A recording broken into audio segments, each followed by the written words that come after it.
Breaking news, local podcast host Insane Mike Saunders and co-host Jason Bollinger have gone missing. They were last seen in Hong Kong attending the Kumite, the secret underground fighting competition that takes place every 5 years. Oh well, time to move on. We have a podcast to record. Attention planet Earth and beyond. Stay tuned for Attack of the Killer Podcast. Attack of the Killer Podcast. Attack of the Killer Podcast. Attack of the Killer Podcast. Time for the show. Yay. Hey guys, this is Tad. You're probably wondering why I'm talking right now, because as we said earlier, Mike's not here and Jason's not here. So this should be a very interesting episode. Please be merciful on us. But I do have two other co-hosts with me tonight, so things should go okay. Fingers crossed. But yeah, thanks for listening. Thanks for tuning in to Attack of the Killer Podcast. This is episode 256. And if this is your first time listening to Attack the Killer Podcast, it's pretty simple. We are a group of friends. We pick a topic. We talk about films in that topic, and that's your episode. It's usually 90% of the time horror movies. Sometimes we venture off, but mostly horror movies. And yeah, today we're doing canon films, which is really exciting. If you listen to our bonus episode, we got pretty nerdy into it, but we're talking specifically canon horror movies on this episode. But if you want to listen to that bonus episode I mentioned earlier, you have to be an attacker.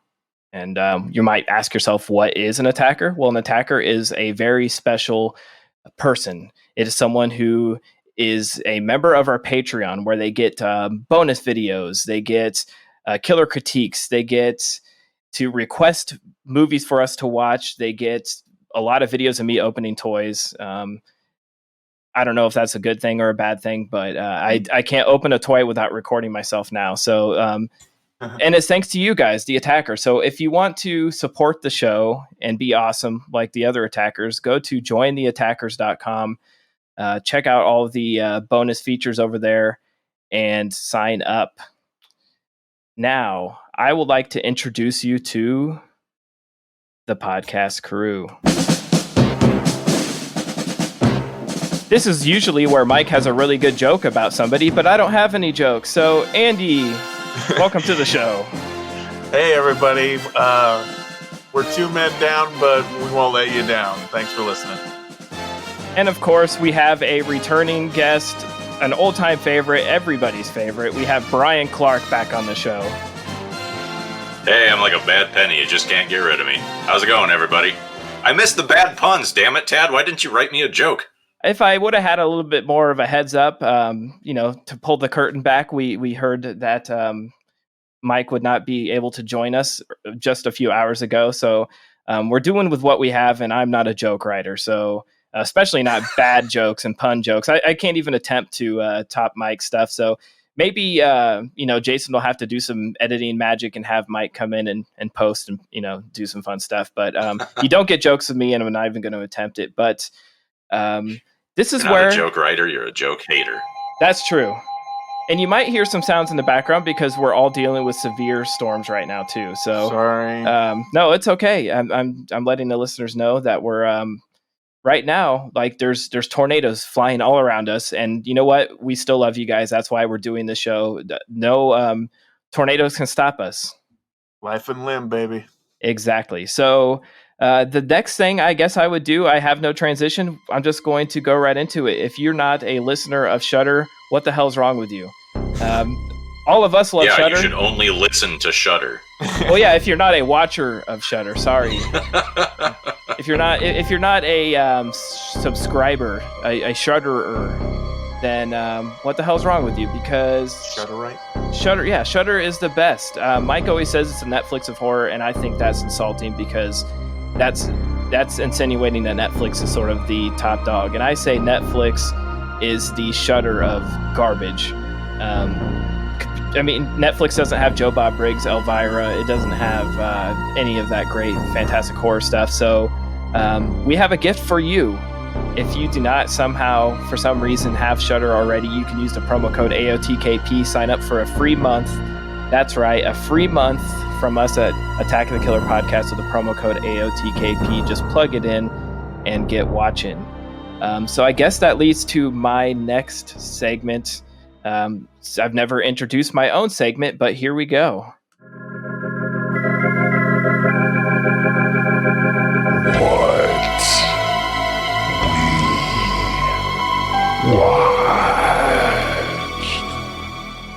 Okay, Andy, what have you watched recently?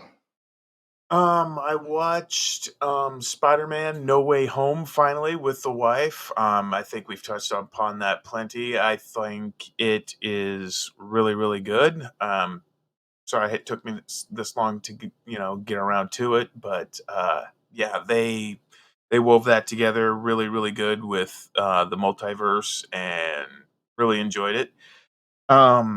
I was able to. This is a VHS rip by this guy who makes these things, and I know that I can hear Tad rolling his eyes right now. But have you guys ever seen Dan Haggerty in Elves? No. Okay. Fuck yeah, I love elves, man. I watch elves every Christmas. Yeah, and basically it's about these elves that are brought up, resurrected because they were, and I swear to God, I'm not making this up. This is the plot.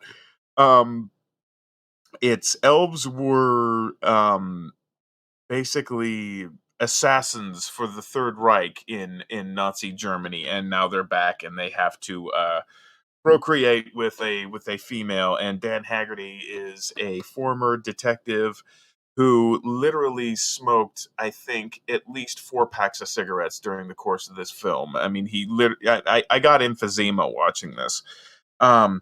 Very, very weird and odd film, but actually, I'm happy to say that I own it now, and it's very strange. But at least watch it once, just to probably do a riff track on it for yourself. No, you should watch it Next, every year. Every time Vinegar Syndrome makes some post about what would you guys like to see us do, that's always at the top of people's lists. And honestly, really? I'm shocked they haven't done it yet. The only reason I can think of is they haven't been able to find a print of it to scan. But the shit they can dig up, they can find fucking elves. Come on, Vinegar Syndrome. Oh, yeah. Get your shit together. Give us elves. 4K elves. Next up, this movie came out in 2014, and it's a dark comedy, and it's called Space Station 76. And basically it's a modern movie, but it's set in the 70s, but it's in the future. I know that doesn't make sense, but let me put it to you this way. Imagine a movie that was like shot like on the set of like a Logan's Run or Space 1999, or Silent Running, that sort of thing. And it all takes place on this space station, and Liv Tyler and Patrick Wilson are in it, and it's just basically these people living their lives out on this sort of 1970s version of the future on this space station. And it's not bad, it's not particularly good, but I just think I would watch it for the set design, actually, because I mean that's like the really thing about cool thing about this. And all like they have therapists on this ship, and they're played by this thing called Dr. Bot. And it's really kind of cheesy, but I mean it's worth a watch. And I got a little nostalgic since I got the Blu-ray recently, and I think this is a criminally underrated 80s teenage film. It's called 3 O'Clock High. I'm pretty sure Brian's seen this. No, actually, I have not seen that one. I don't You think I've guys ever have- even heard of it. Oh my God! I've heard of it, yeah. This, I'm not a big teen comedy guy. but Well, this is actually a very very good movie. It's basically about this new kid comes into school and he's like this. He's a badass, right? And this sort of nerdy kid in school named Jerry Mitchell. He does the wrong thing and he pats him on the shoulder and he says, "This guy's gonna this new kid's gonna kick his ass at 3 o'clock when it comes, when that time comes." So basically, during the course of this day, this kid is trying to avoid getting into this fight, and eventually, uh, it eventually happens. Personally, I think it's better than like a Ferris Bueller's Day Off. I think it's right up there with Heather's. Um, I don't think it's really going to beat like Weird Science or like a 16 Candles, for instance. But I think it's a very criminally underrated '80s teenage film, and freaking Tangerine Dream does the soundtrack. I mean, come on. Uh, and familiar faces that you will see in this. One that really stands out to me. Mitch Pileggi is actually the school security guard, and if you know who Mitch Pileggi is, he's Horace Uh-huh. Pinker. So, yeah, that's pretty much all I watched, and that's what I wanted to talk about. I'll pass it over to Brian, even though it's not my segment to pass. No, Sorry. any help I can get. Brian, what have you watched? I think you sold me on that movie. All right. Oh man. So last year, or yeah, the Black Friday sale. I subscribed to Vinegar Syndrome. So I have been drowning in sleaze. So I got a movie called Dracula Sucks, which I've mentioned to you guys before, which is a porno version of Dracula, starring Jamie Gillis, who is also in Water Power. It had to come up, and he actually is quite a talented actor. He was an actor, like doing Shakespeare in the Park kind of stuff before he did porn. So he actually does a really good Bela Lugosi impersonation. So it's quite a good. Oh, there's my weather alert. Sorry about that. Yeah, Dracula Sucks. 4K Dracula porn. I got a double feature French hardcore horror thing called Dragoose, and I forget the name of the other movie that's in it. So that was great. I watched a movie I don't remember the name of. I bought the Caligula exploitation box set from Severin, the one that comes with the little Roman coin and the photo novella of. So I got Joe D'Amato and Bruno Mattei doing dueling Caligula movies. So just ridiculous, silly Italian smut as far as the eye can see. God, I hate Letterboxd because I never remember to use it, and then I'll have to go back and log like 6 movies, but it does at least help me remember what I've watched recently. Night of the Big Heat, that one is a really cool one. It's got Christopher Lee and Peter Cushing fighting evil sentient poached eggs from outer space that burn people to death on an island in England. Okay. Mesa of the Lost Women, which has some fucking hilarious narration. I don't know if you guys have seen The Beast of Yucca Flats and all the narration that's in that movie. Mesa of Lost Women's narration is just as prevalent, but much sillier. Like the narrator knows exactly how goofy the movie is that he's doing. So that's great. And I guess I got some other stuff, but we'll end on Zatoichi's Pilgrimage. Man, Zatoichi movies are like Motorhead records.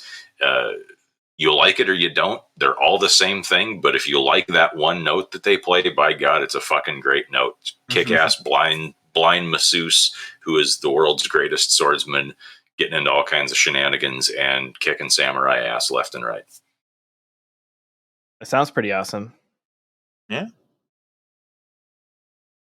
So, someone asked me what I've watched. Hey, Tad, what have you watched? Oh man, I've watched so much. Not really. Well, I only got a chance to watch a few things outside of our podcast movies, and one that I put on like Pluto TV, I think it was. It was on playing one of the movie channels, and I have a bad habit of treating that like cable, where I just throw it on late at night or in the afternoon and watch whatever's on. And this movie sort of just grabbed my attention because of the cast. And then I started seeing the director was Todd Phillips. It is School for Scoundrels from 2006.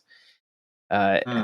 Had Billy Bob Thornton, John Heder, who played Napoleon Dynamite, had Michael Clark Duncan, Sarah Silverman, David Cross, Matt Walsh, Horatio Sands, Wow. John Glazer, Paul Scheer, Ben Stiller, Louise Guzman, Dan Fogler.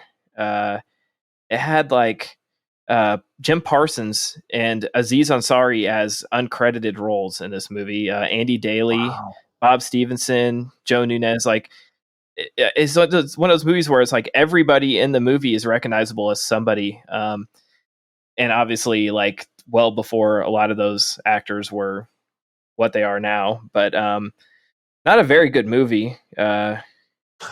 John Heder plays a sort of typical John Heder character. He's like a parking meter maid guy, and it actually starts off with I think it's Method Man is going to beat him up because he writes him a parking ticket or something. Hmm. But the basic premise and message of the story is that John Heder is a loser who can't get any girls and has no confidence, so he attends this class with Billy Bob Thornton as the teacher, and Billy Bob sort of is supposed to teach him how to gain confidence and be like a man. But of course, things don't go as planned, and Billy Bob ends up stealing the one girl that John Heder is in love with, which is like his neighbor. And so it's like John Heder versus Billy Bob Thornton in a clash of machoism, and it's actually pretty bad. But it's just crazy to think like this is a Todd Phillips movie, and then I was like, all these people are, and there's so much talent, and it's not a very good movie. And then you think he went on to do like Joker and stuff, but yeah, it was pretty typical. I think it's 2006, so pretty typical early 2000 comedy. A lot of cringe-inducing moments that would not ever be put in a movie now, but at the time they were probably a lot more funny and relevant. So that was the one I watched on TV, and then one that I cannot stop talking about, cannot stop thinking about, I cannot stop recommending is Everything Everywhere All at Once, the new A24 film.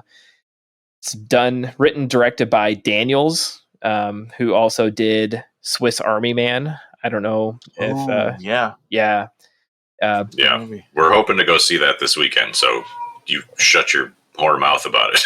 I won't spoil anything, but like we saw it Thursday night, which was like an early preview of it, and the band Sun Lux did the score for the movie, and they happened to be in Iowa City for Mission Creek Festival. They were playing Friday night at the Englert to a sold out show, and they put two and two together. Oh, we're in Iowa City the like night this movie's premiering, they should do a Q&A. So they came and did a Q&A before the movie, which it was cool, but it was sort of a bummer that they did it before the movie because we hadn't seen it, so no one had any questions, and it was moderated, but it was like they were dancing around every question because they didn't want to spoil anything. And then they ended up staying for the movie. They sat directly behind us, and it was like, if you're going to stay for the movie, why didn't you do the Q&A afterwards? So we could have had questions, but it's still really interesting hearing their insight, and really cool to be like, these are the guys that made all the music to this movie, and they just happen to be here in Iowa, and of all places. But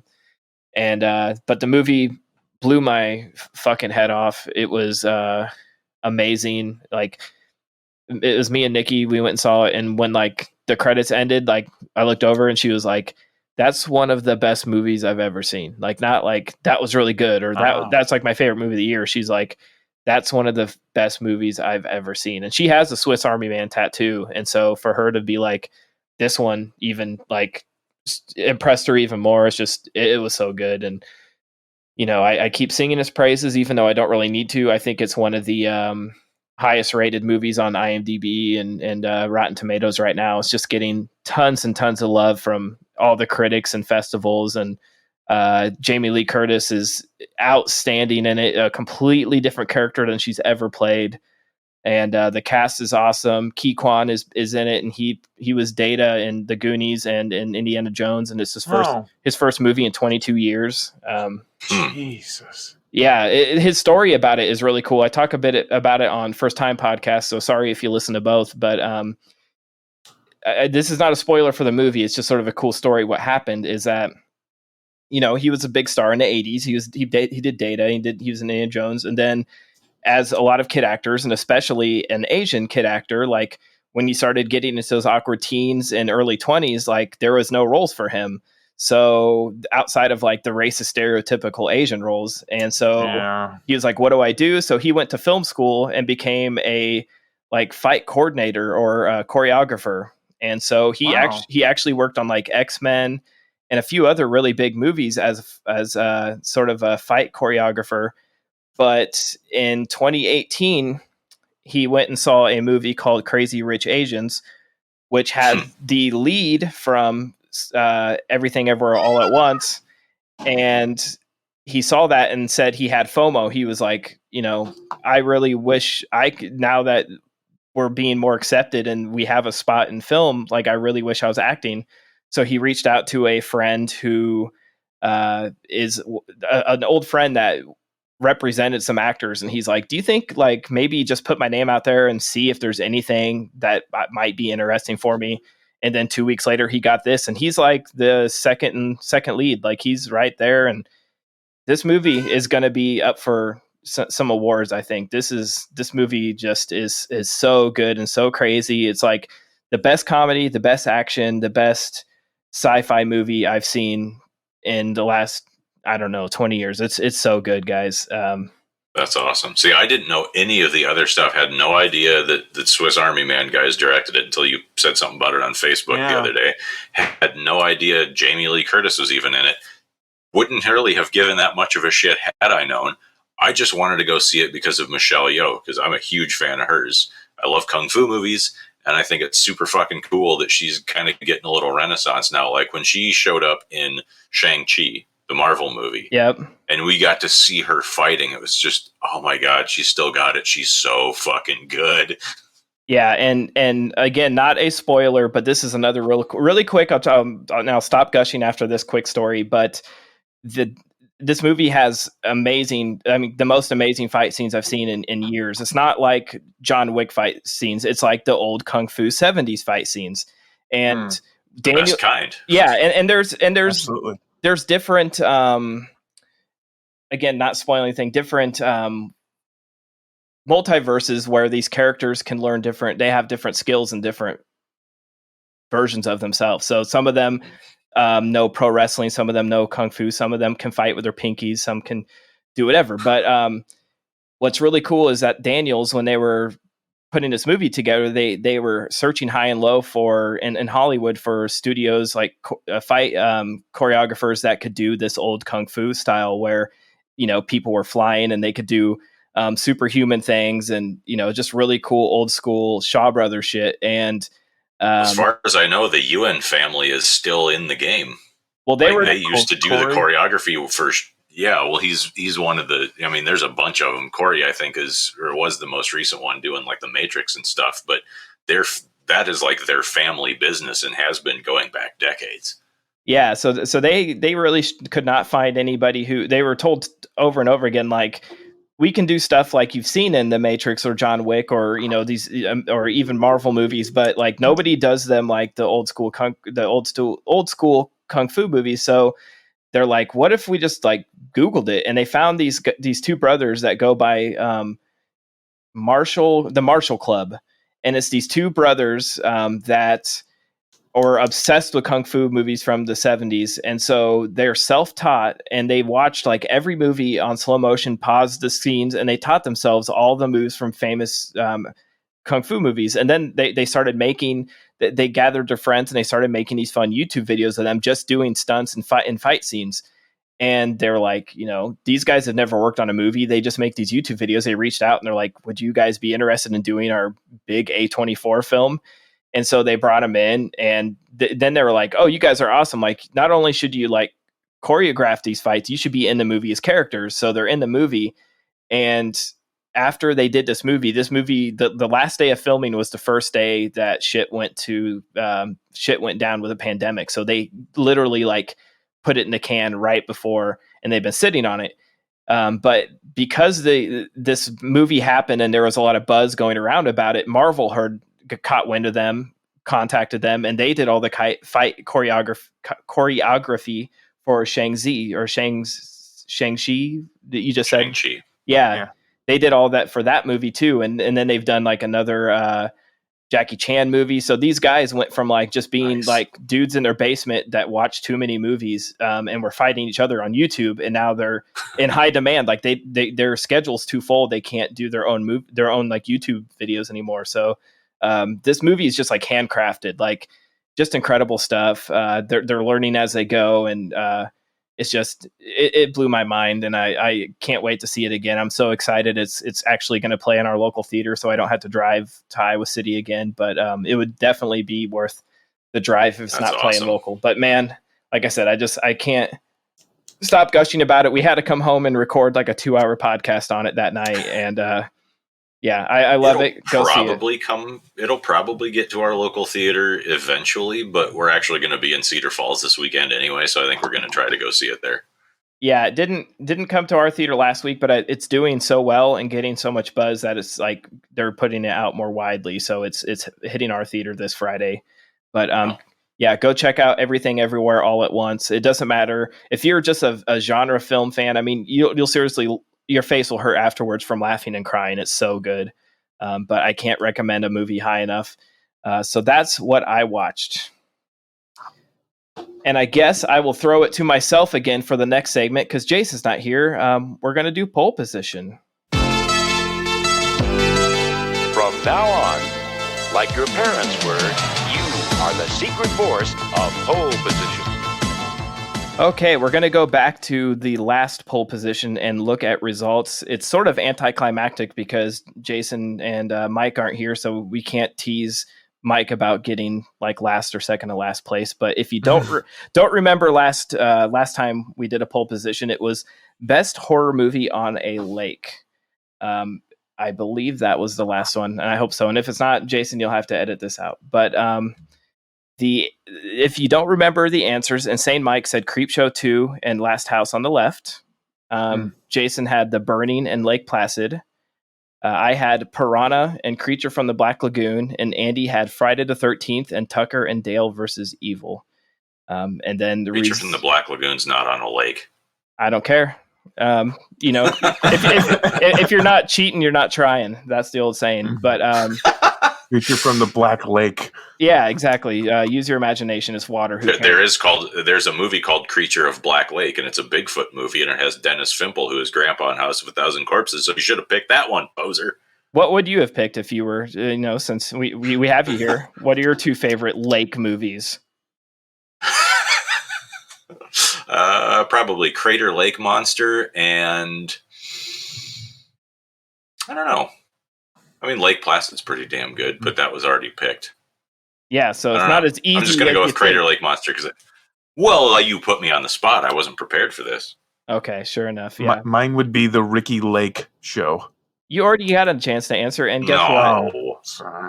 Yeah, and I guess if Mike's not here, somebody's got to fill in the cringe with the bad time. But the result. Have you ever seen that show? It's horrifying.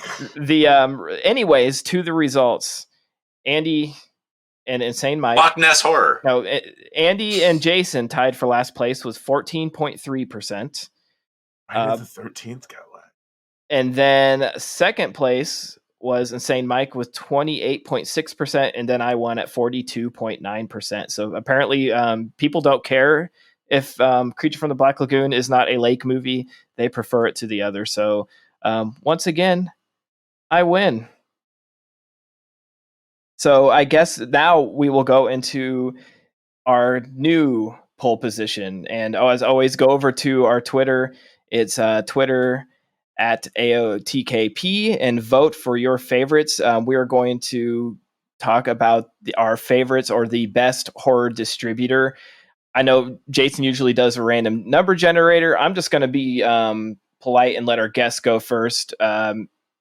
Brian, what's your answer for best horror distributor? What the fuck is Twitter?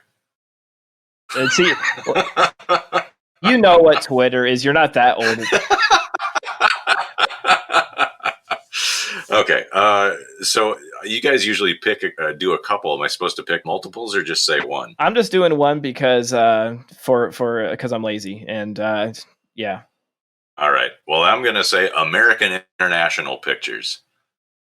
Okay, plead your case to the listeners. Well, they're Roger Corman, Vincent Price, the Edgar Allan Poe movies, House of Usher, The Raven, The Haunted Palace. They did tons of other things too. God, Sugar Hill, the Voodoo Revenge zombie movie. Yeah, for decades and decades and decades, they were the absolute kings of horror. They were the biggest independent studio in the world, and they made their name on cheap jack horror movies and teeny bopper beach blanket movies. I think you sold it to the listeners. Yeah. All right, how about you? Whatever your name is, Andy. Yeah. Well, yeah. You might have, heard my name once or twice. I'm gonna go with I'm gonna go with the new one. I'm gonna go with Blumhouse. Ooh. Uh, you know, one word, Halloween, man. There's a bunch of them that I can't think of off the top of my head, but Blumhouse is they seem to be like the go-to one that's making very popular franchise horror films right now. So Yeah, we got they did they do Candyman? I don't know if they did Candyman, but they did they may have. the Purge franchise, and Yeah. that's it's sort of their, like, if Freddie built the New Line Cinema, then Yeah. I would say the Purge sort of built Blumhouse up, or the Conjuring. That would probably be more correct. Yeah. That's what their other big ones. See, and I shouldn't be helping you sell your pick. I had It sells itself, man. That's probably. I had a couple different ones. I thought about. Well, we'll talk about them in honorable mentions, but I'm going to go with A24. They've done some fantastic stuff, and I'm doing modern too. So I'm going to go with A24. I'm loving everything they've done. And since Jason's not here to pick it, I have to pick it because he would have got it before me. And I don't have to sell my case because I win every week. So vote for A24 because it's the right answer. But honorable mentions, you guys have any? I'll go with Raven's Banner. They put out some pretty. What the fuck is stuff. that?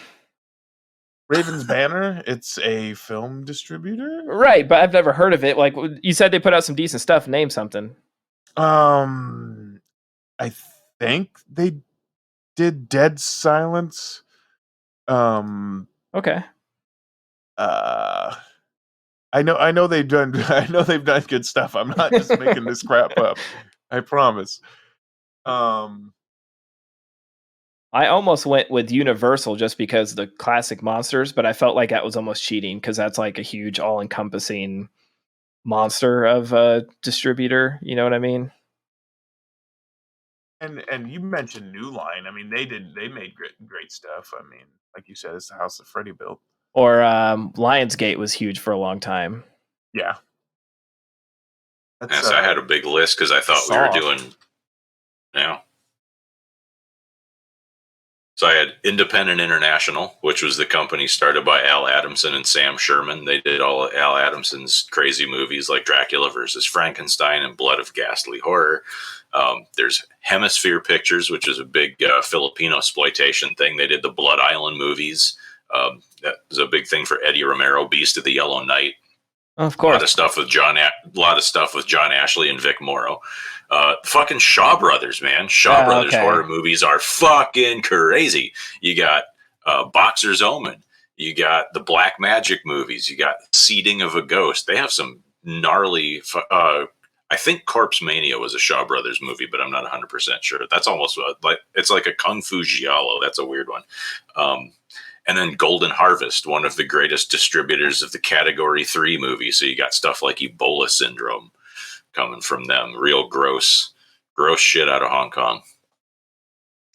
Well, see, I knew, at least with honorable mentions, that I knew you would come in with a list. So, I think you made the right choice as far as getting someone to vote for you on that newfangled Twitter, but that's a debate every week. It's like, do you choose what your heart tells you or what you think people will vote for? And I'm a sellout, so I always pick what people vote for.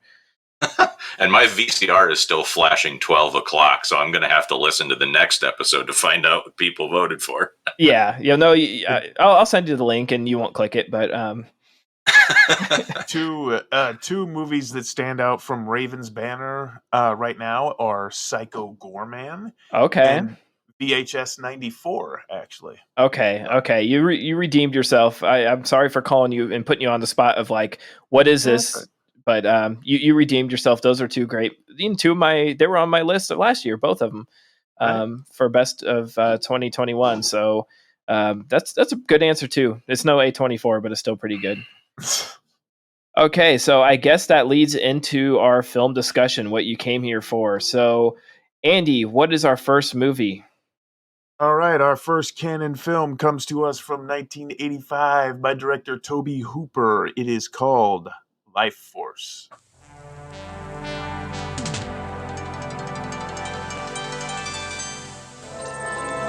From the director of Poltergeist and the writer of Alien comes a terrifying new film. I'm getting a very small radar cross-section. 150 miles long? EGR's confirmed. Tell them we have an artificial object out here.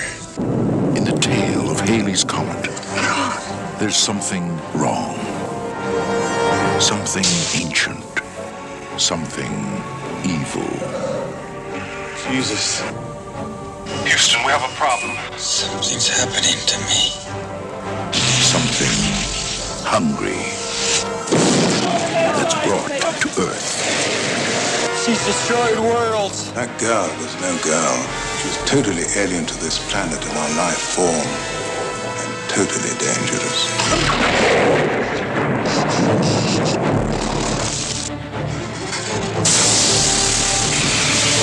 I just found a body in Hyde Park.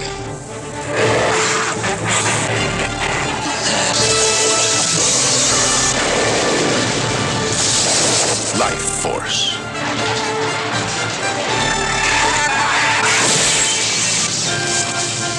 Close your eyes. Visited you how? In my mind. Let it go!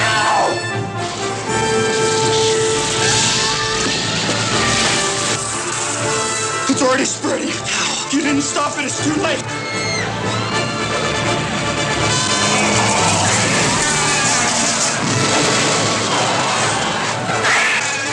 Come.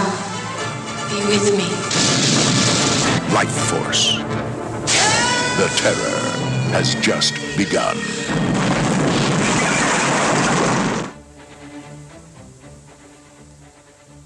All right, the space shuttle Churchill is assigned to observe Halley's Comet under the command of Colonel Tom Carlson, played by Steve Railsback. They see a strange form attached to the comet, and Carlson goes with a team to investigate. They find three humanoid life forms in caskets, and they bring them to the Churchill. However, Earth loses contact with the shuttle, and the Space Research Center sends another spacecraft to search the Churchill. They find the crew dead, and the shuttle burnt, and one rescue pod missing. They bring the humanoids to Earth, and soon Dr. Hans Fallada and his team discover that the Space Girl is a sort of vampire and drains the life force from people, transforming them into other life force draining vampires. When the authorities find that Colonel Tom Carlson has survived, they summon him to explain what happened in the Churchill. Carlson tells an incredible story about the three aliens, and and he teams up with Colonel Colin Kane, trying to save mankind from the evil vampires from space. This movie's got a hell of a lot more working parts than your traditional vampire film. There's a lot going on. You're easily distracted because Matilda May is just pretty much just butt ass naked the entire time. Not complaining. Basically, I mean, they're they're energy vampires. They drain your life force from you. They zap the energy from you and whatever life force you have in you. It's not like your traditional blood sucking, vampire movie. Um, there's there's mental telepathy. There's mind reading. He can see him in your mind. Supposedly this space vampire, this Matilda May, they call her Space Girl. That's just her title in the movie. Is manifested in Carlson's mind what the perfect female would be. That's why he can't seem to resist her. But I watched crucial moments of this movie a couple of times, and I'm still a little bit confused about the transference of energy between the vampires because they have to feed every 2 hours or they'll die and just, completely just turn into dust. But the energy has to be transferred to the male vampire, then to like the female vampire, then it goes up into the spaceship, bringing more down. I mean, it's like I said, it's a lot to take in. I did enjoy the practical effects in this for the time being. The computer generated effects are obviously dated if you watch this movie. But you've got a lot of good stuff in this movie. Like I said, the practical effects are good. You have Steve Railsback, who, and yes, I'm going to plug Helter Skelter in this because he played the best Charles Manson ever. Who also played Ed Gein as well, and he played the best version of that. He actually shares an on-screen kiss with Patrick Stewart on this film because Patrick Stewart is possessed by the female vampire. Like there's within his mind, so she can occupy minds as too. Like I said, there's a hell of a lot of working parts in this film, and it's weird. It's unlike any film I've ever really seen. I can't really compare it to anything. Not even regular vampire movies. But yeah, if 80s sci-fi cheese with a lot of nudity is your thing, then Life Force is for you. I will hand Sold. this over. Yeah, right. I'll hand it over to you guys. What did you guys think of this? Brian, unleash your feelings. Yeah, get down, man. I have many feelings. I love this movie. I got to ask first, though. I'm curious. What are you talking about when you refer to computer effects? Well, just like the energy, like the way that it moves and it's like flowing up into the spaceship, and you want to know how that was done? How was that done? They took a piece of what's called Mirrorlon. It's sort of it's sort of flexible plastic stuff, but it's reflective, and they lit it and blew cigar smoke in front of it against a black backdrop, so they could cut the cigar smoke out and then just optically printed it into the movie. A lot of stogies when Toby Hooper's around. I know that. Yeah. Those effects and the miniatures, like the big alien spaceship, which I think is so fucking cool. That was all done by John Dykstra, who worked on all kinds of stuff. I think he worked on Star Wars or Trek, I forget, but anyway, big sci-fi guy. And then all the practical creature effects were done by Nick Maley, who also did the Beast from Krull. We were talking about Krull earlier off cool. pod, and he's the guy who built Yoda. Who's Yoda? And what's Twitter? So yeah, this movie has some history. It started out as a novel by Colin Wilson called The Space Vampires, and it had been kicking around Hollywood for quite a while before we got to this Toby Hooper version of it. The novel was written in 1976. I think it was originally optioned for film in like maybe late 1970s or maybe like 1980. And it was originally supposed to be directed by Michael Winner, who directed the first couple of Death Wish movies.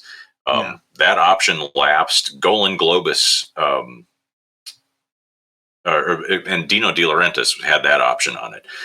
When their option lapsed, Golan Globus bought it, and when De Laurentiis wanted it back, Golan and Globus said, "We'll give it to you for $1 million." And Dino was like, "What the fuck?" Because if you know anything about Dino De Laurentiis, you know he's a cheap son of a bitch. So they were going to have it directed by this guy named Ferdinando Baldi, who directed a lot of like cheapo Italian war movies and stuff, and they were going to shoot it in 3D. And this guy who's used to these tiny little sets, like this was going to be, and really kind of still was, the movie that put the Golan Globus iteration of Cannon films on the map, because before this, they did a lot of sex comedies and some cheaper action movies, but this was like their big, lavish, we're going to spend a fuck ton of money and you know, go beat up Star Wars kind of a thing. This movie and Masters of the Universe and Superman 4 were their Cannon's highest budget films, correct? Yep, they were. It was their kind of play to try to become a prestige studio rather than like this little independent exploitation outfit. And then they just wound up being a really big budget exploitation outfit after that. So there you go. For a whole pile of money to make this, and he. One of his first loves, you know, something he grew up with as a kid, was the Quatermass movies made by Hammer.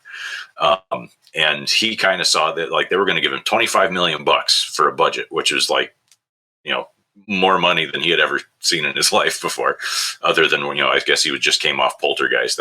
But you know, he had total creative freedom on this. Poltergeist, you know, their stories. But so he shot it 70 millimeter. He was going to make his big epic.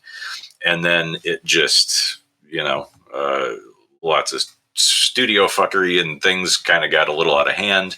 And a lot of people slag off on this movie, but like you were saying, there's nothing like it. Whether you like it or you don't like this movie, you have to admit there is no other movie in the world quite like this. Exactly. And believe it or not, it is significantly less weird and less convoluted and complicated in its storytelling than the novel is.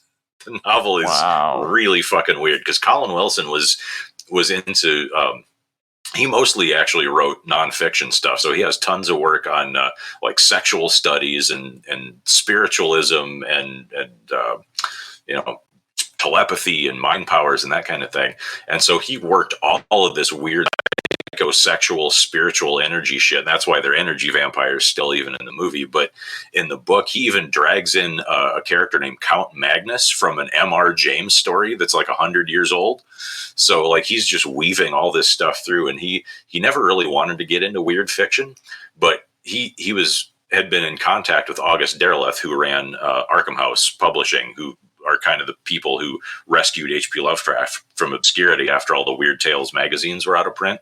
And Wilson thought Lovecraft was a hack, and he thought all this weird fiction stuff was kind of cheesy. And he basically got into it on a dare from August Derleth, who was like, really? Well, if you think all of this stuff sucks, why don't you prove to us that you can do better? Why don't you show us how it's done, hotshot? So he's like, yeah, all right, I'll do it. And he wrote this. He wrote The Mind Parasites. He did some short stories. But yeah, mostly still in the world of nonfiction, just sort of esoteric nonfiction. So I have you probably know this answer, but he went from Tobe Hooper went from, you know, arguably Poltergeist, which was a huge hit. How did he end up going from that over to Cannon and doing this? I mean, I know it's like a big budget Cannon, but it still seems like, you know, when Carpenter went from like The Thing and it flopped, he went back down to like the indie pictures. With this, Poltergeist is huge. You think that he would get another big Hollywood movie? Well, that's what this was supposed to be. That's what they promised him. That's what they gave him the money for. That's what they told him, you know, we're going to push this. We're going to make this big. And they actually signed him to a 3-picture deal. So that's how we got, this was the first one. And then he did the remake of Invaders from Mars, which I have never seen actually, but you know, that's another one that has kind of a love-hate relationship. And well, actually all of his Cannon movies do, because the other big one, of course, is Texas Chainsaw Massacre 2, which I fucking love, but a lot of people think it's not so good. So those were, and all of them tanked, I think. And after that, that's why after these being given these tens and tens of millions of dollars to make these huge movies, and like Life Force, I don't think made even half its budget back at the box office. So basically, after he lost, and Life Force, I don't think even made half its budget back at the box office, if I'm remembering that correctly. And so, after he basically took all of Cannon's money out into the street and set it on fucking fire, that kind of turned into a Hollywood pariah. So that's why after the 3 Cannon movies, after this, Invaders from Mars, Texas Chainsaw Massacre 2, then all you see Tobe Hooper doing after that is like TV and shitty direct-to-video movies. Well, wasn't this like these 3 movies, like,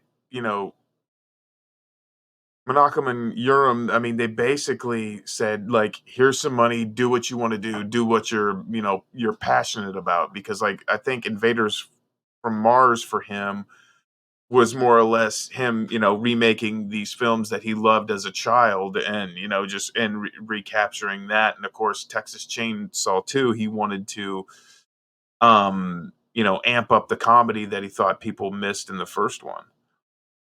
Yeah, absolutely. The Life Force and Invaders from Mars were his passion projects. That was, they had the most creative control. And I think the stipulation for you can do whatever you want with these other 2, but you have to make us another Texas Chainsaw movie, I think was actually part of the deal. Yeah, which they never ended up liking either.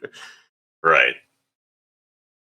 That's crazy. Just because, I mean, I can understand Life Force not doing well at the box office. It's very, very strange. And I was late to this one. Like, I didn't see this until Shout Factory put it on Blu-ray, and I did a blind buy on the recommendation of a lot of people.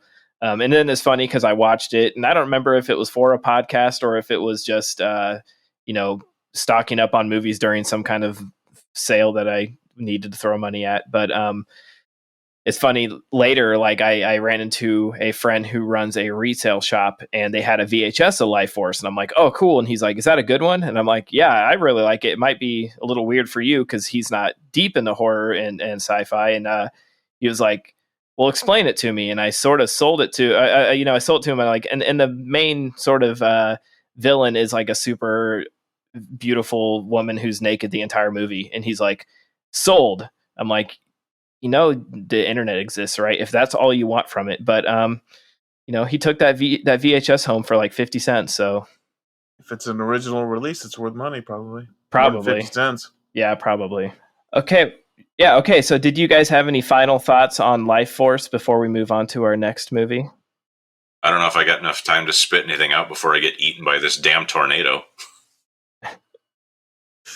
Yeah. Yeah. It's a movie. Matilda May's debut, and she's naked through most of it. I think she's got 7 minutes of screen time, and she's naked for 25 minutes of it. So you're good. It's amazing. It's amazing. It's one of a kind. Go check it out. I got an article on it coming up in Scream at some point. It's in the can, and they have it. I have an interview with the Nick Maley, the special effects guy. That's in the can, and they've got it and all the pictures for it. So fingers crossed that comes out soon, because I can't wait to see it in print. Yes, get that plug in, because absolutely. Yeah, I'm looking forward to it. So Brian, what is our next movie? Our next movie is The Company of Wolves.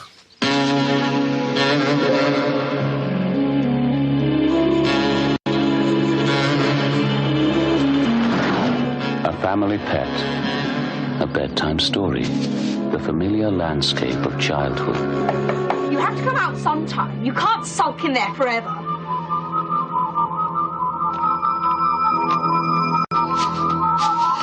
Where witches and wolves are the forces of evil.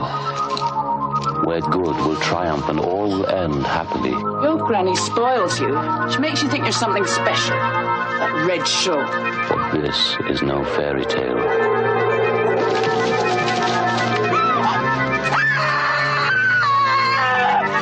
This is where legend ends and survival begins. Where the dreams of childhood hold no promise of a happy ending. Big eyes you have.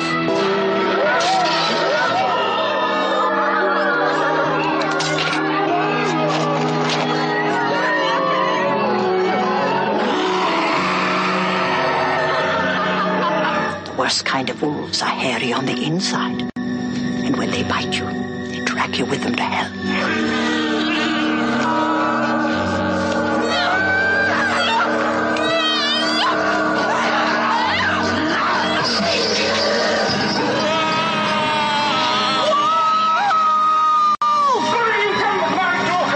She ran away! Did I scare you? I am sorry.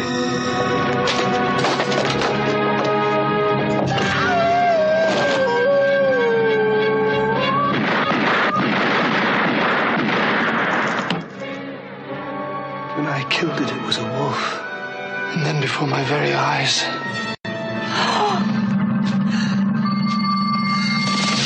Neither child nor adult, wolf nor human. This is the twilight world, which lies between the pages of any fairy tale. My, what big arms do you have? To deny it is to kill the child that lives within us all. To enter it is to kill the dreams of childhood. Jesus, what big teeth you have! Where did you hear a story like that? Not a story, but God's honest truth. Granny told me.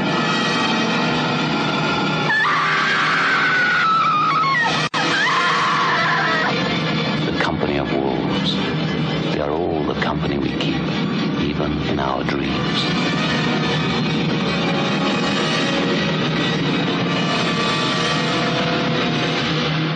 All right. Well, that was something. So this is a very, very unusual werewolf movie. And it's also kind of a cheat because Canon Films didn't make this. They just did distro for it in the United States. This is a very British movie made by Neil Jordan and co-written by him and based on some short stories by Angela Carter.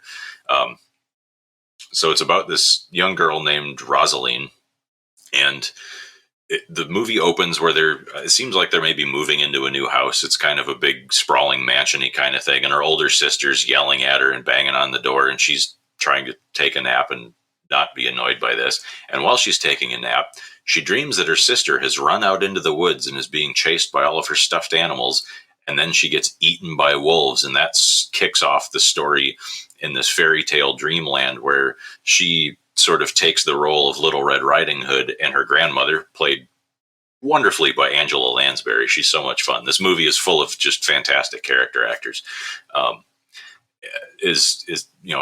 Takes her back to her cottage and is telling her all these stories about look out for werewolves. If you meet a man whose eyebrows meet in the middle out in the woods, stay away from him.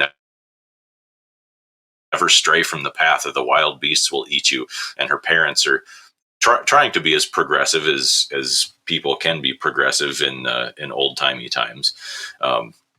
And this young boy in the village is kind of trying to woo her and always wants to go for walks with her in the woods. And the metaphors in this movie are not at all subtle, but it's very much about coming of age, puberty, getting your first period, courtship, childbirth, young people discovering sex, discovering the animal inside them, that kind of thing. At one point, she meets the huntsman in the woods, the Little Red Riding Hood sort of story, and he bets her that he can beat her back to her grandmother's place. And, when she gets there, he's already there, and he's smacked Angela Lansbury's head off, which shatters into a million pieces because it's made of ceramic when it hits the wall. Like I said, it's all a dream, so it very much operates on the dream logic kind of thing, where you just kind of roll with the strange imagery. But like I said, the metaphors are not subtle. The subtext is pretty much text in this movie. But and then eventually she's chased back through the forest by the wolves, most of which are actually just played by shepherd dogs. They're not, it's not German shepherds. I forget what kind of shepherds they are, but they're cute and fluffy and they don't look like wolves, and I just want to cuddle with them. And they come smashing through the window and knock all of her toys onto the floor as though she is putting away childish things and flowering into an adult. I know I didn't describe that very well, but it's kind of hard to describe the plot of this movie because even though it isn't technically an anthology movie, it's told in these little vignettes. Like, right? Her grandma tells her stories, and at one point she tells the evil werewolf huntsman a story, and it's all just kind of convoluted, but it makes sense if you watch the movie. Maybe. Yeah. Okay, explain to me why there was the story of a car pulling up in the middle of a time where cars were very, very far off. Not to mention that the chauffeur looked like Joan Benet Ramsey, and the guy riding it was freaking General Zod, selling what the fuck was it? Werewolf tonic? What? Yeah, basically, I watched that scene. That's Terrence Stamp. He was playing the devil, and the chauffeur is her in a blonde wig. It's her grandma telling the story about a man whose eyebrows meet in the middle may walk in the woods, and one day he will meet the devil, and the devil will turn him into a werewolf. That's one of the stories. That's what I'm saying about how it's like it's not an anthology movie, but it kind of is. So that's just a story. Kind of strange. Yeah, this wasn't my cup of tea. I had a hard time. I love this movie. I had a hard time sticking with it, and I could tell sort of right away that I'm like, oh, this isn't like an actual canon film. Sort of like when you watch a movie that was distributed by Troma but wasn't made by Lloyd Kaufman. You're like, oh, this isn't really a Troma movie. But that's not saying it's too artistic. Yeah, and I think it's not because of the movie being bad by any means. I think it's just not my well, here's a bad pun, my cup of tea. But this era, this type of movie, the whole British thing, the time period, it's just not up my alley. So it had that going against it anyway.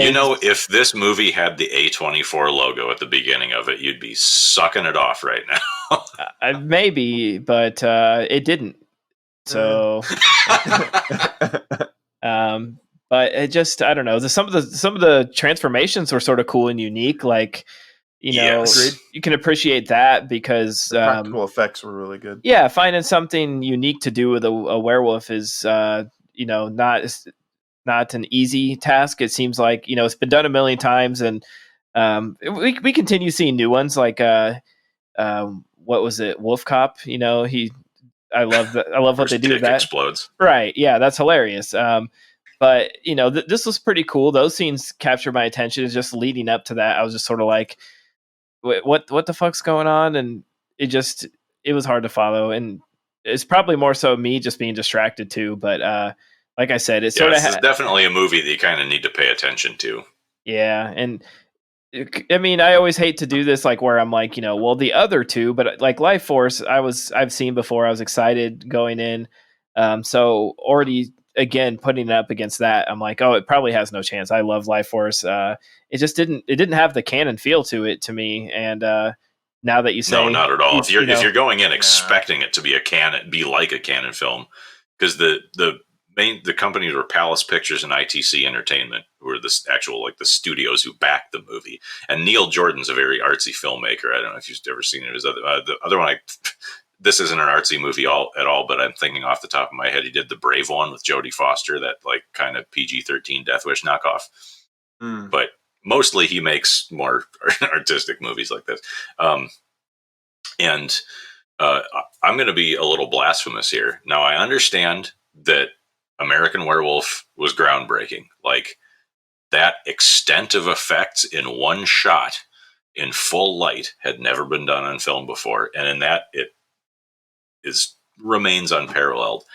But personally, I think that the transformation scene where Stephen Rea rips his face off in this is cooler than the one in American Werewolf. This is probably my favorite werewolf transformation scene. Huh. That's a hot take. Remember, like I said, I'm acknowledging that it's not necessarily better. I'm just saying that for me personally, I think this one is cooler. And remember, Brian doesn't know what Twitter is, so don't tweet your hate messages at us. No, go ahead and do it. Just clog them up. Put them in a self-addressed stamped envelope, or put out some smoke signals towards northern Iowa, and he might get them. Send your telegrams of anger too. Yeah, exactly. Pony Express. No, I mean, I wouldn't expect any other. I think people are used to your takes. They're not traditional, but I think it's sort of. I mean, it's technically, werewolf. You're comparing two transformations, but it's almost apples and oranges, and it's really weird to me. Yeah, that, it really is. How did this even get like? How did Canon get involved with this one? It doesn't seem like they just picked it up for distribution. That's a pretty safe bet. You've got Angela Lansbury, super famous. I don't think Stephen Rea was really that well known at this point, but you've got fucking David Warner, Terrence Stamp. You've got all these really well known character actors in this movie, and all they had to do was say, "Yeah, we'll pay you X amount of money to stick it in theaters in America." That was their total involvement with it. They didn't fund it. They had nothing to do with it other than putting it in theaters.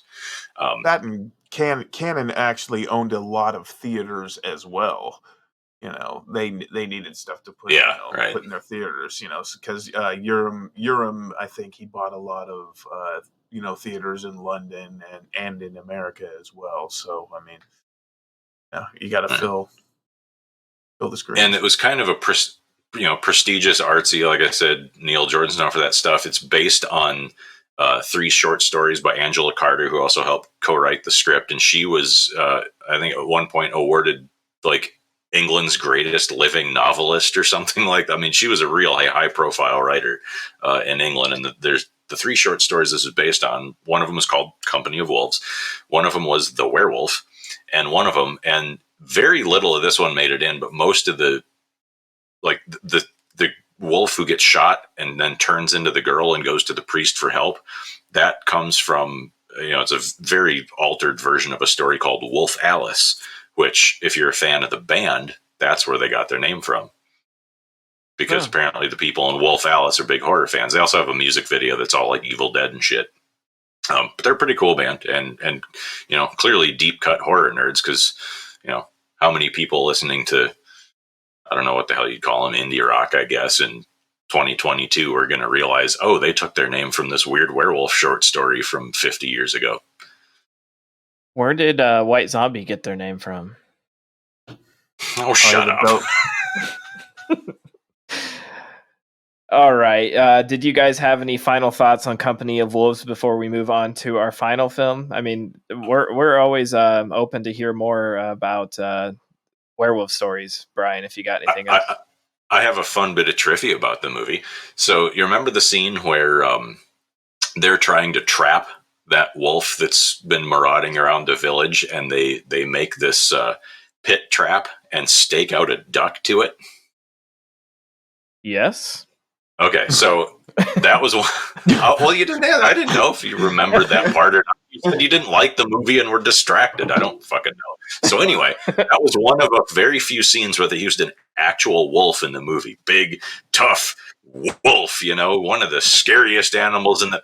It gets up close to it. The duck quacks at it, scares the shit out of it. It won't go near the fucking duck, and they had to find another wolf to finish the scene. That's hilarious. Oh, yeah. Lots of bark and no bite, I guess, right? Right. That seems, I mean... Say the same thing about the movie. Andy, I was going to say, did you like this movie? Because basically Tad said it sucked, and I said I liked it, and yeah. that's about it. I thought it had, good scenes and everything. I don't know. I mean, I don't see myself ever watching it again. Yeah. I mean, I can't get over the whole Murder, She Wrote thing. I see Angela Lansbury, and that's where my mind goes. It's like, Werewolf, She Wrote. Yeah, that's right.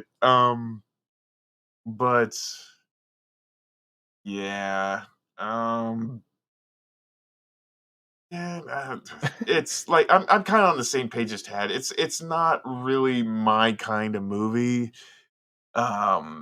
And don't get me wrong, I kind of like, it's not the time period. It's just maybe it's more in the stories and the execution, because I mean I dig like the old school, Vincent Price Haunted Palace, like you said before, Conqueror Worm kind of things, but hell yeah. Yeah, it's just this like like the mood and the tone of it.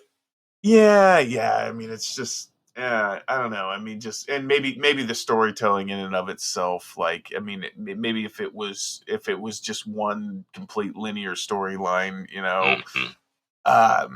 yeah, it's just, I mean, I don't hate it. I mean, it had its good parts, but it's just like, yeah, I could leave it. I mean, it is what it is.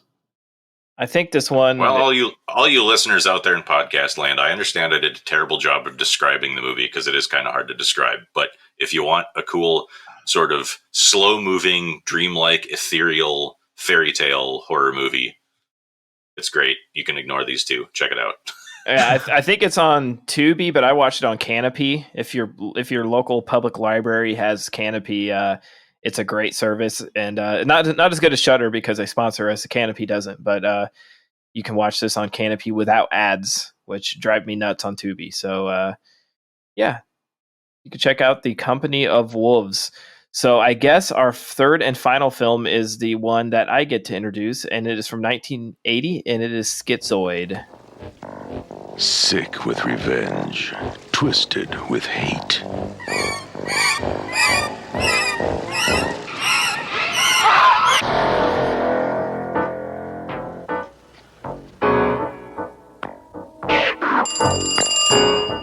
Hello? Hello?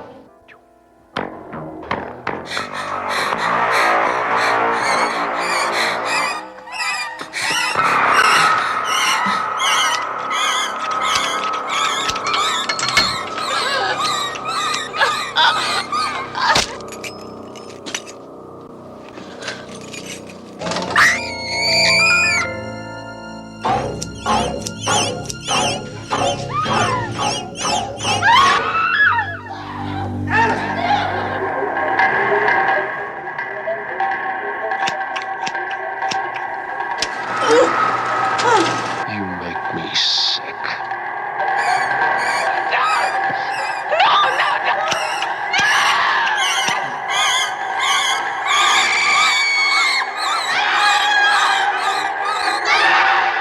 Schizoid.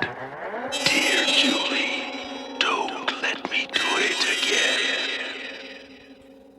I wasn't sure when that was going to end, but Schizoid is an advice columnist in the midst of getting a divorce begins receiving threatening notes from an anonymous stalker. Meanwhile, members of her group therapy session are being murdered by an unknown assailant with a pair of scissors. This has Klaus Kinski in it, who's always, makes every movie better, right? And then a very young Christopher Lloyd appears in this. This is one of those that I had seen the poster and the imagery a million times, and I've never seen the movie. So it's sort of one of those weird things where like I've built up this image in my head of what it was going to be, and it was not at all what I thought it was going to be, because the poster's like black and white with red text. I'm like, is this going to be sort of a cool like gritty film noir whodunit, maybe like a black and white giallo or something cool? And it's the hat kind of gives the giallo vibe. Yeah, and on the poster he has like a cool hat, and this you see the silhouette of scissors. And it's not that at all, but it's still I enjoyed this one. It has a lot of weird sexual tension in it. Claus, he just makes me feel uncomfortable in everything he's ever done in history. That guy just, just being his screen presence. He didn't have to say anything, and I'm like crawling. My skin crawls. I can just imagine. I've heard stories about him on sets, and not the nicest guy. Dude. Yeah, he's a creep. Yeah, and I just whenever he pops up in a movie, it's like not even just his character, just him in general is weird. In that scene where at the beginning where he's like peeping on his daughter in the shower. Yeah. Oh, there's some much further ickiness than that. I know, but that's when you sort of kick it off with that tone. It's like, okay, so the craziest damn thing is in this movie, like Claus Claus's character actually becomes he's like the voice of reason, right? Which is weird.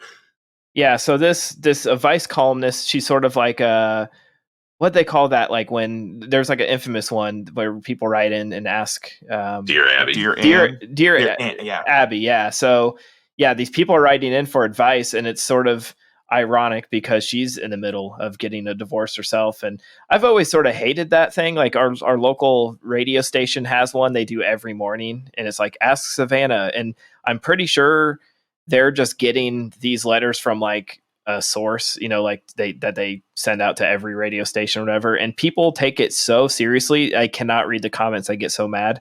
So it made me think of that. But yeah, this is actually pretty cool. I mean, I watched it after The Company of Wolves, so had that going for it. And like I said, palate cleanser. Yeah, Claus just makes me uncomfortable all the time. He could be playing like the nicest. He could be playing Mr. Rogers, and he just make me creeped out. So I imagine Claus's neighborhood. Yeah, I imagine you. I imagine you guys have seen this before, right? I had seen this because I bought the double feature with X-Ray, which is another great Cannon film, also known as Hospital Massacre. Yeah, this was it had a lot of red herrings in it. It's kind of like a whodunit. It almost kind of gave me, if they would have given you more of a point of view, it almost would be like the Friday the 13th kind of formula. At least that's the way I saw it.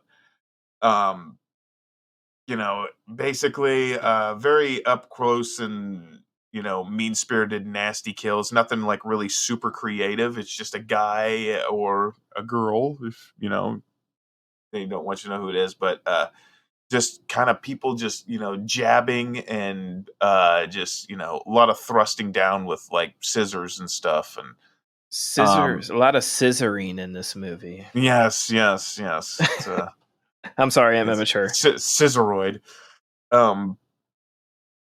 But I always thought it was neat and refreshing to see Craig Wasson in this movie, and this is before his and he's got a name close to mine, so but this is before he was working with Brian De Palma, and before he was in Nightmare 3, which is the only other two movies that I can name that he was in. But yeah, it's kind of basically a formulaic slasher movie, of its time. I don't want to say it's paint by the numbers, because they went out of their way to try to make it unique, because you couldn't they were really trying and making an effort to kind of make you think who the killer was. Turns out it was just a guy that was at the same time, cutting wallpaper for his office. So, but yeah, I liked it. I mean, I'd watch it again. Has Donna Wilkes of Angel fame in it? Oh yeah, that's right. And you got Chris Lloyd as a weird handyman. Yeah. Who else we got here? Richard Hurd. Okay, yeah. Mariana Hill. I'm just looking on the IMDb. Yeah, but Claus is like the name that I recognize right away. Like when I Googled this, when Mike put out the list, I'm like, oh, Cannon film with Claus, and then he doesn't go full like Claus in this movie. He doesn't go. He was sort of like the Nick Cage of that time, I guess you could argue. Like he was notorious for being sort of crazy, outlandish. Wild, doing crazy roles. So a little let down, but sometimes it's nice to see him a little subduedness. But it's so funny to me to think like in any of these movies that he's viewed sexually, because it's like seeing Gary Busey sexualized. It's like, how did any female find him attractive? He looks like he has a Dumb and Dumber haircut. He is just a proportionately weird looking guy. Yeah. I mean, he looks. Yeah. I don't know how to. you can't really just describe Klaus Kinski. You just have to basically experience him and just say, "Yep, that's Has a name one of a ever kind, dude." fit a human more than him? Like, it's a perfect name for a guy that looks like that. Yeah, I mean, he basically already has like a serial killer name to me anyway. I mean, it's just like, does Klaus Kinski just like kind of make you just on edge just hearing that name? No, no, don't imagine his face. Just Klaus Kinski. Sounds Yeah. pretty weird. Not imagine his face. I see it whenever I shut my eyes. Poor man. Yeah, so this movie, here we go. I hadn't seen it before, and I wound again Vinegar Syndrome subscriber. I have this fucking thing on 4K. Oh boy! Wow. And it came. They basically just ported up that old Scream Factory double feature. So I haven't watched X-Ray yet, but I hope X-Ray is better than that, because this was boring. Klaus was like the only interesting thing, and just because he's kind of always interesting to watch. Oh, actually, Donna Wilkes did a pretty good job too. That dinner scene where she's like freaking out. Yeah, about her mom's dress. Right. Yeah. Like that was a really well, and it's just so intense, and there was a lot of emotion in that. And there's some interesting framing device, camera angles and shots and things in this, but it's just like, the kills aren't particularly gory. It wants to be a giallo because, you got the black leather gloves and all that kind of stuff. But, and apparently they were rewriting it throughout the whole thing. So again, it's just kind of like trails from one thing to the next without the benefit of saying, this is a fairy tale and a dream a girl is having. This is just actually happening, and everyone just sort of meanders around and makes dumb choices. So the writer and director, David Paulson, had worked with Menachem in Israel and made some movies for him and Yoram over there. And so one day went into a diner in LA to get something for lunch and ran into Menachem's wife and said, "Oh, what are you doing here?" And she goes, "Oh, we moved here. We took over Cannon Film," because Cannon Films was a thing way before the Go-Go Boys got a hold of it. "We took over Cannon Films. Menachem would love to see you. Go see him in his office." So she gave him his phone number. The next day he went to visit Menachem, and he's, "Hey, David, how are you doing? It's great to see you. You got any ideas for me?" And he goes, "No, but call me tomorrow and I'll have one." And he called him tomorrow, and he told him, some of the idea, but it wasn't much of an idea because you'd only had the night to sleep on it. He goes, "Great. Do you have a treatment or a script?" And he goes, "No, but call me next week and I will." And Menachem says, "All right, well, you can do whatever you want. There's only two conditions." Keep in mind, they met in January of 1980. Says, "You got to use Klaus Kinski because we have a contract with him, and you have to be shooting by March." And he went, "Oh, fuck. Okay." So using Klaus Kinski as not the killer was completely intentional, because he's like, if I have to use Klaus Kinski, I can't make a horror movie because everyone's going to know he's the killer. So I'm just going to use him as the world's greatest red herring, right? And then came up with all the other stuff. Which, by the way, the killer is not schizo effective anything. Like he should have read his what's the mental health, the DSM? Is that the guidebook of different mental disorders? Diagnostic, medical, blah blah blah. Yeah. Yeah. And is it just me, or does this have the most incoherent, made up on the spot sounding score you've ever heard? Yeah.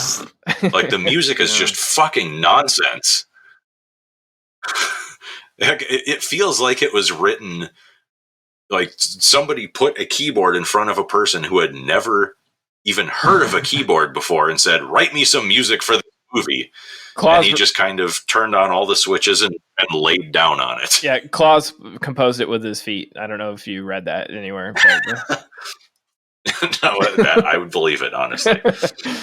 So we were sitting watching it, and he's creeping on his daughter in the bathroom, which they never really go anywhere. Like I feel like that's It's set up to make you think that he's the killer or maybe she's the killer or whatever, but it's really fucking icky on its own, regardless of killings. And then they just never mention it again. But Terry goes, "Oh, that's really creepy that he's, he's kind of spying on his daughter in the shower and seems like, and, well, apparently, now she denies this, but in his autobiography, Klaus Kinski claims that he really was fucking Donna Wilkes during the shoot.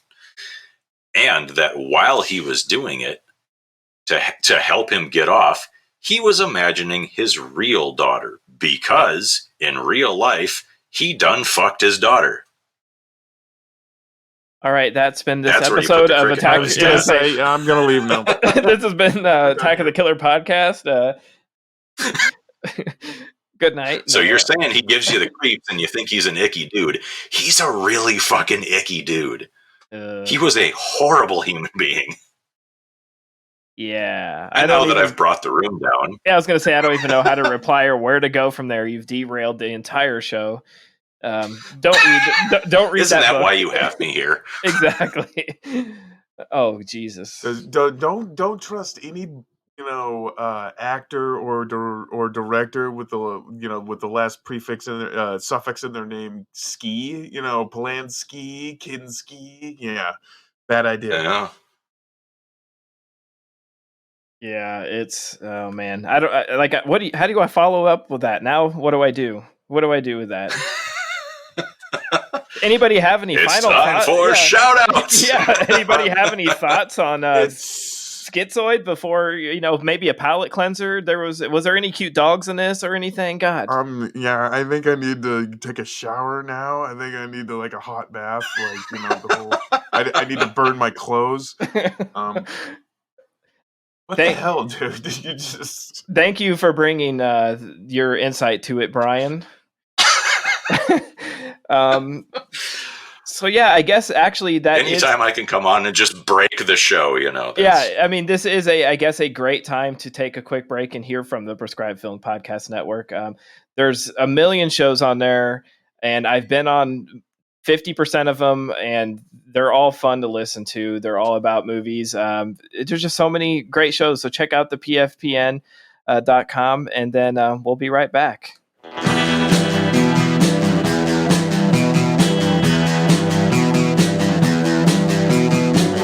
You're listening to the Prescribed Films Podcast Network, home to hundreds of hours of free podcast entertainment. The shows on this network all have a common goal: providing you with the best discussions about movies and other forms of entertainment media. The PFPN hopes to fill your earholes with audio joy.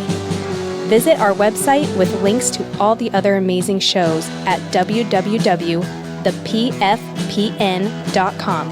Thanks for listening.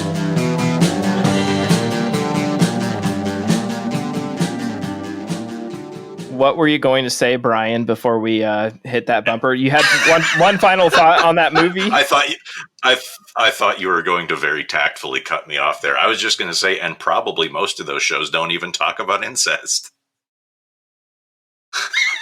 All right. I guess they shouldn't. Yeah, exactly. So I'm just going to try to move on and, get the show back on the rails. It is time for everybody's favorite segment. We're going to go over to shout-outs. It's time for shout-outs! Shout-outs! Shout-outs! Shout-outs! Shout-outs! So as always, we put it out there asking everybody, what are your favorite films from the Canon Group? Over on Twitter, the Bad Movie Bunny podcast on the PFPN, you just heard from them, says, I have to go with Texas Chainsaw Massacre 2, but Dangerously Close had its charm as well. By charm, I mean a good soundtrack. Haven't heard of Dangerously Close. I don't think I have either.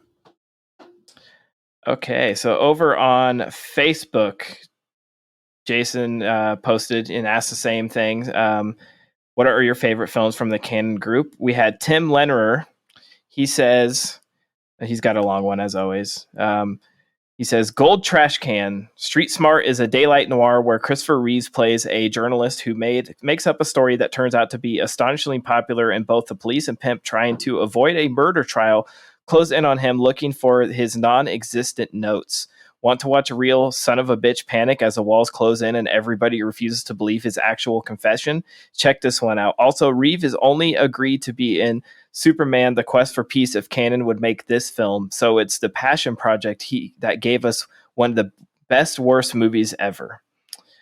Silver Trash Can. The Apple is a disco musical about the fall of Adam and Eve with a reggae soundtrack from the Antichrist explaining how much fun it is to be in charge of the world, a cock rock song critiquing American energy policy, and a story that record skips from Genesis to Revelation in a way that prefigures the rapture-obsessed political right in America, ignoring actual Jesus in their politics.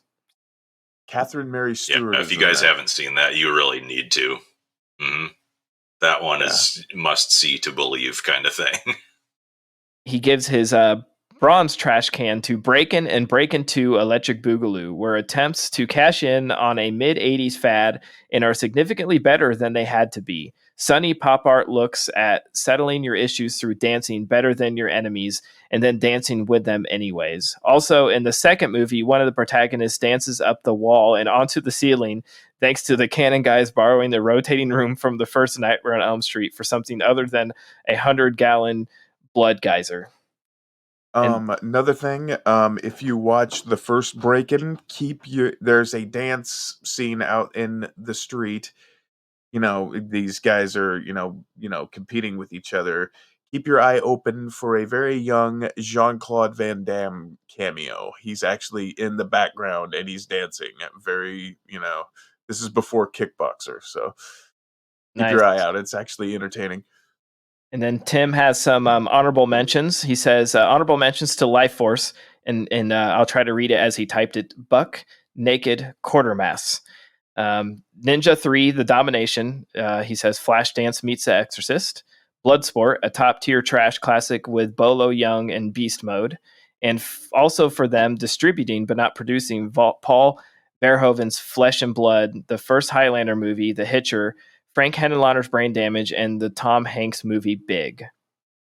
So thanks, Tim, for always leaving us a page of notes. We also have... Flesh and Blood is awesome. That's yeah. Sounds cool. Yeah, I was going to say that's Paul Verhoeven's first English language movie. It's got Rutger Hauer and Jennifer Jason Leigh in it, and it's really, really good. I've got that. Very cool. Blake Ginathan says Invasion USA, which we brought up on the bonus episode. And then Mike Reeve, the Reebster, says, for horror, the Tobe Hooper movies, especially Invaders from Mars, are pretty great. And that one was brought up, and I haven't seen that. Brian hasn't. Have you seen that one, Andy? I've got it. I've only seen bits and pieces. I think Karen Black is in it. Mother Firefly. Okay, cool. But it's very very tongue in cheek. I mean, I think it's more kid oriented than it is actually horror. But I mean, I'll let you make that decision for yourself if you see it. Reeb also says, Cobra is the best canon horror movie, and I am prepared to defend that statement. As for the best overall canon movies, Invasion USA and Delta Force are my two all-time favorites.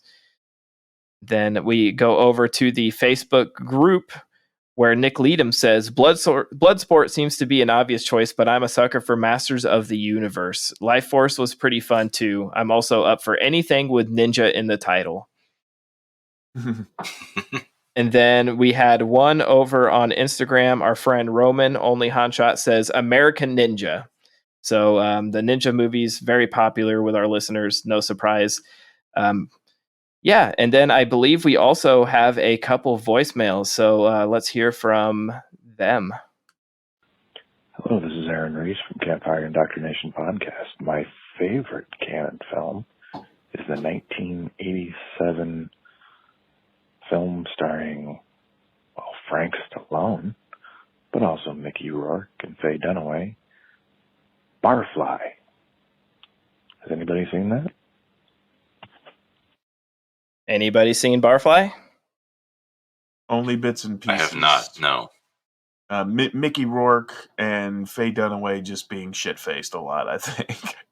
I saw it pop up on a lot of lists when I like Googled, I was Googling canon films. That seems to be one that's like critically sort of acclaimed, like as an actual movie, not just a canon movie. They say Runaway Train, which I think we probably should mention too, that is a really, really good canon film. That one's highly critically acclaimed because I think Eric Roberts was actually nominated for Best Supporting Actor in that. Wow, that's cool. Yeah. And it's actually a really good movie. I have nothing to say about the movie, but Aaron sounds so much like Justin Beam, it's a little unsettling. They have very similar temperaments too, like very calming and chill guys. Yeah, Aaron's a good dude. So we can't go a full episode without hearing from you know who. So let's dive into the next voicemail. Hey, Attackers, Attacker Brian again this week, and this time we're talking about canon films. God, so many memories with canon films. You see that big canon logo pop up, and you just like, you're in for a wild ride. And as much as I love the canon horror, I love a good, blood sport, good over the top life forces horror. But when I think canon, I have to go to my favorite Texas Chainsaw Massacre. Texas Chainsaw Massacre 2, probably one of my top 5 horror movies. I just love Texas Chainsaw Massacre 2. I hope you guys do too. If not, that's all right. Hope you guys all have a great week. Take care. Bye. Godzilla, you know that I agree with you, and that's my favorite Texas Chainsaw movie too. Yeah, it's just goofy fun. It's it's like you took Texas Chainsaw and put it through a Canon filter. So, what's not to love? I don't know. Well, how do you guys feel about it? It's got nubbins. Yeah, and Chop Top. And it's, it's got some of the best one-liners I've heard in it's got the best one-liners in any of the Texas Chainsaw films. Built you a little fry house, darling. Come on. And we have Savini special effects. And a cut scene with Joe Bob Briggs. No, I'm on board with that as well. I fucking love Texas Chainsaw too. That Godzilla fella, he's a man of distinguished taste. He is. I guess unless he's at a Dollar Tree. He just can't help himself when movies then he is a man of indiscriminate taste. Very true, but we still love you, Godzilla. Thank you guys for chiming in. Can't wait to hear from you next time. And that sort of brings us to a close, but I want to let Brian sort of plug a few things. I know you mentioned it a few times that you actually have an article on Life Force coming up. What else you got coming up? Yeah, I don't know when that's coming up. They don't tell me their printing schedule, and why would they? I just turn the articles in, and they, I've given them stuff, and they've turned around and put it in the next issue, and they've had stuff from me on the docket for 2 years that hasn't been printed yet. It's just whatever fits and whatever theme they're working with. But in the current issue that's out right now, I have a piece on Joe D'Amato's Beyond the Darkness, Buio Omega, Buried Alive, all the other titles that it's known by. Oh. I'm working on a piece on John Carpenter's Vampires right now. That'll be a little while. Nice. I just started that one. If you look me up, Bryan Clark on Amazon, you'll find my author page, or you'll find the other Brian Clark spelled the same way that writes Cape Horn. Which, if that's your thing too, that's absolutely cool. Go read whatever you wish to enjoy. Got a few anthologies on there and one self-published short story you can read on Kindle Unlimited for free if you want. I still get a couple of pennies. The most exciting thing recently, though, is, and this just came out last week, I got to do my first foray into voiceover work. So my buddies in the band Coagulate, which are this killer death metal band from Minneapolis who write all about Brian Lumley's Necroscope series, The Vampire World, if you're familiar with that kind of stuff. And you like death metal, you should definitely check it out. They just put out a rehearsal demo, 2 tracks. Go to Bandcamp and look up Sewer Rot Records, and you will find this demo towards the top of their new release section. And I got to do some narration on one of the songs for some stuff that my buddy Andrew wrote for me to read. So that was pretty cool. I'm excited about that. A man of many talents. That's really cool to do voiceover work, man. Like on a metal album, and that's just freaking awesome. Absolutely. Well, thank you. I'm pretty proud of it. I think it turned out really good, and I'm real excited for people to hear it, and maybe to get to do some more somewhere down the road. Excellent. Well, thank you so much, Brian, for coming on. It's always fun when thanks, you're on here, and you sort of saved this episode with two of our main cast missing. I don't think me and Andy could have filled in and talked for long enough to make a full episode. And we always enjoy your unique perspective and insight into films. I'll take that as a compliment, I think. Yes, it's a compliment. Whether it was meant as one or not. Yeah, it's genuine too. It's genuine. All right. Well, I guess that does it for this episode. Thanks for having me. I always love coming back. Oh yeah, of course. And thanks, you know, anytime come back. I'm sure you'll be on in the next couple months. You're always welcome. The door's always open. But yeah, that concludes another episode of Attack of the Killer podcast. Thank you guys for listening, and we'll see you next time. Oh no, could this be the end of? Attack of the Killer Podcast.